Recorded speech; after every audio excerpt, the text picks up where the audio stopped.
प्रिय दोस्तों, इस धरती पर हर इंसान का एक ही सपना होता है कि वो ढेर सारा धन कमाए, अपनी एक खास पहचान बनाए और समाज में मान सम्मान के साथ सिर ऊंचा करके जिए।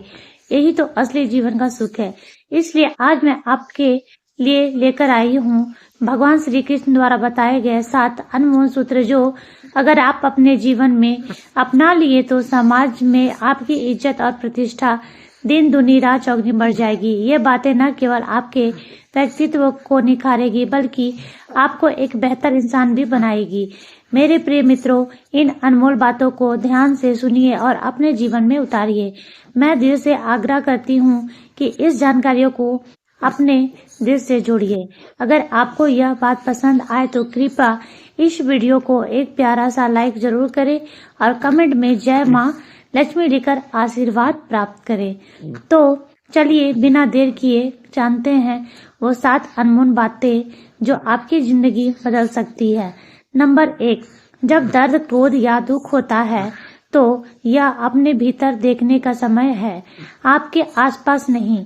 इसी प्रकार अगर जीवन में किसी व्यक्ति से 2 या 3 धोखा मिले तो याद रखना दोस्तों, तो गलती उसकी नहीं बल्कि आपकी है। नंबर 2, श्री कृष्ण कहते हैं कि जैसी संगत वैसी रंगत। इस पृथ्वी पर मनुष्य जैसे लोगों के साथ रहता है वैसे ही बन जाता है। जी हाँ दोस्तों, संगत को लेकर भगवान श्री कृष्ण ने बड़ी स्पष्ट बात कही है। हमेशा अच्छे लोगों से मित्रता करनी चाहिए। इंसान के जीवन में वह कैसा है इसका पता इससे भी चल जाता है कि वह किन लोगों के साथ रहता है। मित्रों, अगर आपकी संगत अच्छी है तो आपको भी सम्मान मिलेगा। नंबर 3, जब तक आप यह सोचते हैं कि आप जैसे हैं उसके लिए कोई दूसरा जिम्मेदार है, तब तक आप वैसे नहीं बन सकते जैसा आप बनना चाहते हैं। साथ ही किसी पर आंख मूंद कर भरोसा करना आपके जीवन में बहुत सारी परेशानियां आ सकती है। नंबर 4, जीवन का लक्ष्य मुक्ति है, न कि नियंत्रण या सत्ता। इसका लक्ष्य अपने आप से अर्जित ही की हुई चीजों से, शरीर और मन के तौर तरीके से और अपने जीवन के ध्रुवीकरण से मुक्त होना है। साथ ही भगवान श्री कृष्ण कहते हैं, यदि आपकी सारी ऊर्जा एक दिशा में केंद्रित है तो ज्ञान बहुत दूर नहीं है। आखिरकार जो आप खोज रहे हैं वह पहले से ही आपके भीतर है। नंबर 5, भगवान खुद सबका ख्याल रखने के लिए नहीं आ सकते, इसलिए उन्होंने पिता को इस दुनिया में भेज दिया। दोस्तों, क्योंकि आप जब किसी चीज की इच्छा रखते हैं तो उससे पहले पिता ही पूरा करते हैं। दोस्तों, अनुशासन का दूसरा नाम पिता ही है। इसलिए भगवान श्री कृष्ण कहते हैं, अगर ईश्वर का रूप देखना है तो एक बार अपने ईश्वर सम्मान पिता को देख लेना। पिता संतान के लिए सुरक्षा कवच है। संतान चाहे कुछ भी कर ले, वे पितृ ऋण कभी नहीं उतार सकते। नंबर 6, भगवान श्री कृष्ण कहते हैं कि इंसान की तरक्की में सबसे बड़ी रुकावट लोभ यानी लालच होता है।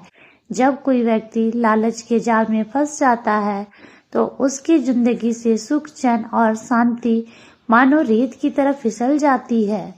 वो छोटी छोटी खुशियों का स्वाद भी नहीं चख पाता। लालच में अंधा व्यक्ति अपने स्वार्थ की पूर्ति के लिए सही गलत का की परवाह किए बिना ऐसे काम कर बैठता है जो न तो उसके आत्मसम्मान के लिए सही होते हैं और न ही समाज के लिए। धीरे धीरे वह इंसान अंदर से खोखला हो जाता है और चाहे जितना भी कोशिश कर ले दोबारा सम्मान और सफलता की ऊंचाइयों तक नहीं पहुंच पाता। कृष्ण चेतावनी देते हैं, जो व्यक्ति लालच छोड़ देता है वह ही असली सुख और सफलता का अधिकारी बनता है। इसलिए अपने मन को साफ रखो, मेहनत पे भरोसा करो और संतोष को अपनाओ, क्योंकि यही जीवन की असली दौलत है। नंबर 7, जो मनुष्य धन को मान्यता दे देता है वही सभी प्रकार के पाप और अपराध को मान्यता दे देता है। जब धन को प्रतिष्ठा मिलेगी तो यह विचार गौण हो जाता है कि धन की किन साधनों से अर्जित किया गया है। जीवन सुख दुख, आशा निराशा, शांति, हंस, शोक, खुशी, गमी के मध्य अविरल गति से चलने वाली प्रक्रिया है। का नाम है दोस्तों। भगवान श्री कृष्ण कहते हैं कि हर मनुष्य को हर परिस्थिति में स्वयं को सामान्य रखने का प्रयास करना चाहिए। कमाई की निश्चित परिभाषा केवल धन से ही नहीं मापी जा सकती। अनुभव, रिश्ते, मान सम्मान और सबक भी सब कमाई के ही स्वरूप है। तो प्रिय मित्रों, भगवान श्री कृष्ण की इन अनमोल बातों को अपने जीवन में उतारिए और देखिए कैसे आपकी जिंदगी में सुख, शांति और सम्मान की बारिश होने लगती है। याद रखिए, जो लालच छोड़कर सच्चाई और मेहनत की राह पर चलता है वही असली विजेता बनता है। अगर आपको यह ज्ञानपूर्ण बातें पसंद आई हो तो दिल से इस वीडियो को लाइक करें, इससे अपने दोस्तों और परिवार के साथ जरूर शेयर करें और कमेंट में हरि ओम लिखकर भगवान का आशीर्वाद प्राप्त करें। फिर मिलेंगे ऐसी ही प्रेरणादायक बातों के साथ। तब तक मुस्कुराते रहिए, खुश रहिए और जीवन में आगे बढ़ते रहिए। जय श्री कृष्ण।